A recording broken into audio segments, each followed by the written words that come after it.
Plus one history അതൊക്കെ ആർക്കും mark വാങ്ങാൻ പറ്റുന്ന സബ്ജക്റ്റാണ്. എല്ലാവർക്കും A+ വാങ്ങാൻ പറ്റുന്നൊരു വിഷയമാണ് ഹിസ്റ്ററി. ഈ സമയം മുതൽ നിങ്ങൾ നോക്കിയാൽ ഉറപ്പാണ് മാർക്ക് നിങ്ങൾക്ക് കിട്ടും. വളരെ പ്രധാനപ്പെട്ട ചോദ്യങ്ങൾ, അതേപോലെ ഒബ്ജക്റ്റീവ് ടൈപ്പ് ക്വസ്റ്റ്യനാണ് നിങ്ങൾക്ക് മുമ്പിൽ ഞാൻ അവതരിപ്പിക്കുന്നത്. നോക്കല്ലേ, ഒന്നാമത്തെ തീമിലുള്ള കാര്യങ്ങളാണ്, ഒന്നാമത്തെ ചാപ്റ്ററിലുള്ള കാര്യങ്ങളാണ് ആദ്യം നോക്കുന്നത്. ഒറിജിൻ ഓഫ് സ്പീഷ്യസ് എഴുതിയത് ആരാണ്? On the origin of species എഴുതിയത് ആരാണ്? എല്ലാവർക്കും അറിയാം. ആരാണ്? പറയൂ. ചാൾസ് ഡാർവിനാണ്. ചാൾസ് ഡാർവിൻ്റെ ഗ്രന്ഥം ഏതാണ്? Origin of species. ഇത് ചോദ്യം പഠിക്കുക, ഉത്തരം പഠിക്കട്ടാ. ചില ചോദ്യങ്ങൾ പഠിച്ചാൽ തന്നെ 2 മാർക്കിൻ്റെ ചോദ്യങ്ങൾ കൂടി ഉപകാരപ്പെടും. ആസ്ട്രലോപിത്തേക്കസ് എന്ന വാക്കിൻ്റെ അർത്ഥം എന്താണ്? ആസ്ട്രലോപിത്തേക്കസ് മീൻസ് സൗത്തേൺ ഏപ്പ്, ദക്ഷിണദേശത്തെ വാനരൻ എന്നാണ് അർത്ഥം. ആസ്ട്രലോപിത്തേക്കസ് എന്ന വാക്കിന് അർത്ഥം എന്താണ്? ദക്ഷിണദേശത്തെ വാനരൻ. പഠിച്ചില്ലേ? 2 ചോദ്യങ്ങൾ പഠിച്ചു. ഒന്ന്, ഒറിജിൻ ഓഫ് സ്പീഷ്യസ് എഴുതിയത് ആരാണ്? Charles Darwin. ആസ്ട്രലോപിത്തേക്കസ് എന്ന വാക്കിൻ്റെ അർത്ഥം ഏതാണ്? ദക്ഷിണദേശത്തെ വാനരൻ. അടുത്തത്, ഹോമോ എന്ന പദത്തിൻ്റെ അർത്ഥം. ഹോമോ മീൻസ് മനുഷ്യൻ അല്ലെങ്കിൽ പുരുഷൻ എന്നതാണ് ഹോമോ എന്ന പദത്തിനർത്ഥം. ഹോമോ എന്ന പദത്തിനർത്ഥം എന്താ? മനുഷ്യൻ അല്ലെങ്കിൽ പുരുഷൻ. ക്ലിയർ അല്ലേ?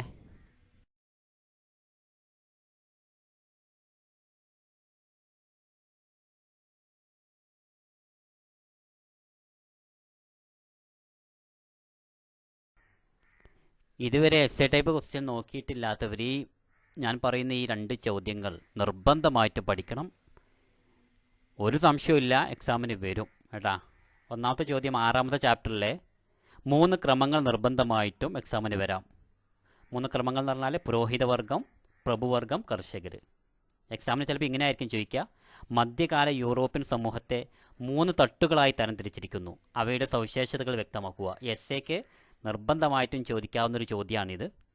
മറ്റൊന്ന് 4ാമത്തെ ചാപ്റ്ററിലെ അറബികളുടെ സംഭാവനകളാണ്. എക്സാമിന് ചോദിക്കുക മധ്യകാല ലോകത്ത് അറബികളുടെ സംഭാവനകൾ എന്തെല്ലാമാണ്.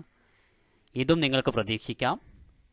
മറ്റൊരു ചോദ്യം പറയുന്നത് വ്യാവസായിക വിപ്ലവവുമായി ബന്ധപ്പെട്ട കണ്ടുപിടുത്തങ്ങൾ, മാറ്റങ്ങൾ, പ്രതിഷേധ പ്രസ്ഥാനങ്ങൾ, തൊഴിലാളികളും കുട്ടികളും സ്ത്രീകളും അനുഭവിക്കുന്ന പ്രശ്നങ്ങൾ. ഇതും ചോദിക്കാറുണ്ട്. എന്താണ് ചോദ്യം? വ്യാവസായിക വിപ്ലവവുമായി ബന്ധപ്പെട്ട കണ്ടുപിടുത്തങ്ങൾ, മാറ്റങ്ങൾ, പ്രതിഷേധ പ്രസ്ഥാനങ്ങൾ, തൊഴിലാളികളും കുട്ടികളും സ്ത്രീകളും അനുഭവിക്കുന്ന പ്രശ്നങ്ങൾ. മറ്റൊരു ചോദ്യമാണ് ആസ്ടെക്, ഇൻക, മായ സംസ്കാരങ്ങളുടെ സവിശേഷതകൾ അല്ലെങ്കിൽ സംഭാവനകൾ. ഈ 4 ചോദ്യങ്ങളാണ് ഞാൻ നിങ്ങൾക്ക് സജസ്റ്റ് ചെയ്യുന്നത്. ഇത് ശരിക്കും പഠിക്കുക. ഈ എസ്സേ നിർബന്ധമായിട്ടും ഇത് പഠിക്കുക. എക്സാമിന് വന്ന് കഴിഞ്ഞിട്ട് പറഞ്ഞിട്ട് കാര്യം ഉണ്ടാവില്ല. ഇത് വെറുതെ ഒരു വാക്കായിട്ട് തള്ളിക്കളയേണ്ട ചോദ്യങ്ങളല്ല. നിർബന്ധമായിട്ട് ഈ 4 ചോദ്യങ്ങൾ പഠിക്കുക കേട്ടാ. ഏതൊക്കെയാണ്? 6ാമത്തെ ചാപ്റ്ററിലെ 3 ക്രമങ്ങൾ, പുരോഹിതവർഗം, പ്രഭുവർഗം, കർഷകവർഗം, അറബികളുടെ സംഭാവനകൾ, വ്യാവസായിക വിപ്ലവവുമായി ബന്ധപ്പെട്ട കണ്ടുപിടുത്തങ്ങൾ, മാറ്റങ്ങൾ, പ്രതിഷേധ പ്രസ്ഥാനങ്ങൾ, തൊഴിലാളികളും കുട്ടികളും സ്ത്രീകളും അനുഭവിക്കുന്ന പ്രശ്നങ്ങൾ, ആസ്ടെക്, ഇൻക, മായ എന്നീ സംസ്കാരങ്ങളെക്കുറിച്ച്. ഈ 4 ചോദ്യങ്ങൾ നിർബന്ധമായിട്ട് ഇപ്പോൾ തന്നെ പഠിക്കുക കേട്ടാ. ഇനി അങ്ങനെ മടിച്ചിങ്ങ് നിൽക്കണ്ട, ഇപ്പോൾ തന്നെ പഠിച്ചോ. പിന്നെ എക്സാമിന് ചോദ്യം വന്നു കഴിഞ്ഞാലായിരിക്കും ഇങ്ങനെ മുകളിലേക്ക് നോക്കി ഇങ്ങനെ ഇരിക്കേണ്ടി വരിക. നോക്കാം. ഹോമോ ഹാബിലിസ് മീൻസ് വിദഗ്ധ മനുഷ്യർക്കാണ് ഹോമോ ഹാബിലിസ് എന്ന് പറയുന്നത്, അല്ലെങ്കിൽ ആയുധ നിർമ്മാതാക്കൾ, ടൂൾ മേക്കർ. വിദഗ്ധരായിട്ടുള്ള മനുഷ്യർ അല്ലെങ്കിൽ ആയുധ നിർമ്മാതാക്കൾ, ടൂൾ മേക്കേഴ്സിന് പറയുന്ന പേരാണ് എന്ത്? Homo habilis. ഹോമോ ഹാബിലിസ് പഠിച്ചോ. ഹോമോ ഹാബിലിസ് എന്ന് പറഞ്ഞാൽ വിദഗ്ധ മനുഷ്യർ അല്ലെങ്കിൽ ആയുധ നിർമ്മാതാക്കൾ. അടുത്തത് ഹോമോ സാപ്പിയൻസ്, ബുദ്ധിമാനായ മനുഷ്യൻ അല്ലെങ്കിൽ ചിന്തിക്കുന്ന മനുഷ്യൻ. ഹോമോ സാപ്പിയൻസ് എന്ന് പറഞ്ഞാൽ വൈസ് മാൻ, തിങ്കിങ് മാൻ. ഹോമോ സാപ്പിയൻസ് ബുദ്ധിമാനായ മനുഷ്യൻ, ചിന്തിക്കുന്ന മനുഷ്യൻ. ഒരു ചോദ്യം കൂടി വിട്ടുപോയിട്ടുണ്ട്. ഹോമോ ഇറക്ടസ്, നിവർന്ന മനുഷ്യന് പറയുന്നതാണ് ഹോമോ ഇറക്ടസ്. 3 ചോദ്യങ്ങൾ പഠിച്ചു. ഹോമോ ഹാബിലിസ് എന്ന് പറഞ്ഞാൽ വിദഗ്ധ മനുഷ്യൻ, ആയുധ നിർമ്മാതാക്കൾ എൻ്റെ കൂടെ തന്നെ പഠിച്ചു പോ, ഇനി സമയമില്ല. ഹോമോ ഇറക്ടസ് എന്ന് പറഞ്ഞാൽ നിവർന്ന മനുഷ്യൻ, ഹോമോ സാപ്പിയൻസ് എന്ന് പറഞ്ഞാൽ ബുദ്ധിമാനായ മനുഷ്യൻ അല്ലെങ്കിൽ ചിന്തിക്കുന്ന മനുഷ്യൻ. ഇനി ഹോമോ സാപ്പിയൻസ് സാപ്പിയൻസ് ആധുനിക മനുഷ്യന് പറയുന്ന പേരാണ് ഹോമോ സാപ്പിയൻസ് സാപ്പിയൻസ് മോഡേൺ മാൻ. ആധുനിക മനുഷ്യർക്ക് പറയുന്ന പേരാണ് ഹോമോ സാപ്പിയൻസ് സാപ്പിയൻസ്. ഇനി ഏകോൽപത്തി പ്രകാരം ആധുനിക മനുഷ്യൻ ഉണ്ടായ സ്ഥലം ഏതാണ്? ആഫ്രിക്കയാണ്. According to replacement model, modern humans originated in Africa. ഏകോൽപത്തി പ്രകാരം ആധുനിക മനുഷ്യൻ ഉത്ഭവിച്ച സ്ഥലം ഏതാണ്? ആഫ്രിക്കയാണ്. ഇതും എക്സാമിന് സ്ഥിരമായിട്ട് ചോദിക്കുന്നൊരു ചോദ്യമാണ്, പ്രീവിയസ് ക്വസ്റ്റ്യൻ ആണ് ഇതൊക്കെ.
പ്രീവിയസ് ക്വസ്റ്റ്യൻ ആണ്.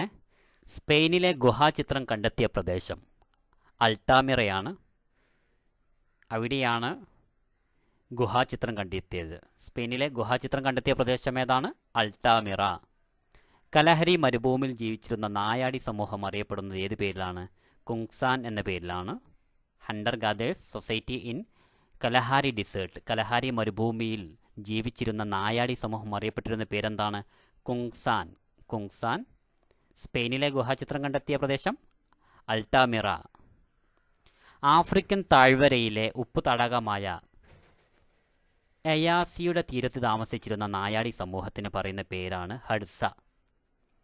ഹഡ്സ എന്ന് പറഞ്ഞാൽ ആഫ്രിക്കൻ താഴ്വരയിലെ ഉപ്പു തടാകമായ എയാസിയുടെ തീരത്ത് താമസിച്ചിരുന്ന നായാടി സമൂഹത്തിന് പറയുന്ന പേരാണ് ഹഡ്സ. ക്ലിയർ അല്ലേ? ഈ 3 ചോദ്യങ്ങൾ പഠിച്ചോ? ഉത്തരങ്ങൾ പഠിച്ചു കഴിഞ്ഞോ? പെട്ടെന്ന് പഠിക്ക്. എൻ്റെ കൂടെ തന്നെ വാ. ഇത്രയാണ് ഫസ്റ്റ് പാർട്ടിലുള്ളത്. പ്രധാനപ്പെട്ട ചോദ്യങ്ങളാണ്. നിങ്ങളിത് എല്ലാവർക്കും ഷെയർ ചെയ്ത് കൊടുക്കുക, സബ്സ്ക്രൈബ് ചെയ്യുക. അടുത്ത വീഡിയോ നമുക്ക് പെട്ടെന്ന് ചെയ്യാം. എല്ലാവരും പഠിക്കട്ടെ, എല്ലാവരും ജയിക്കട്ടെ. Thank U.